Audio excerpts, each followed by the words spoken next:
باوی ولات انگو صالح مسلم از دمک دریجه ناست که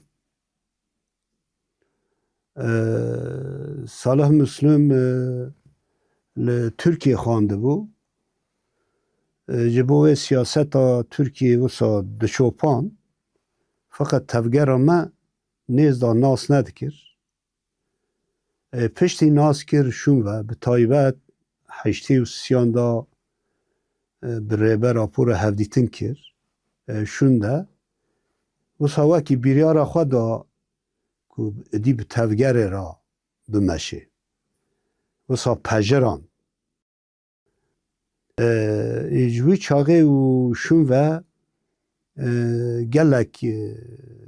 کدا خود شه بو دخباتا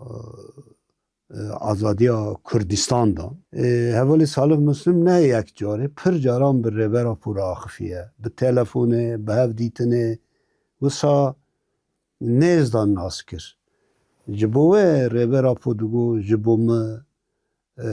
گلک هیجا و قدر بلنده وکا سر سوریه اندره دگو وسا دخباتا مدا رول پر گرینگ دیستنه حوالی صالح مسلم وسا بو یعنی به تردد بشتاربون هبو فداکاری هبو وسا عربی خواه خورد بو ده ترجمه کردن فکر و رمان ریبرافو کدک خواه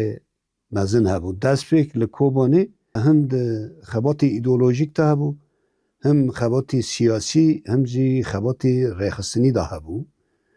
حوالی که وسا بو شخواه دورا ده آوا کرنا پیاده ده وشته دست پیکا پیاده وسا وکی هف سروکی پیاده رول لیستنه ده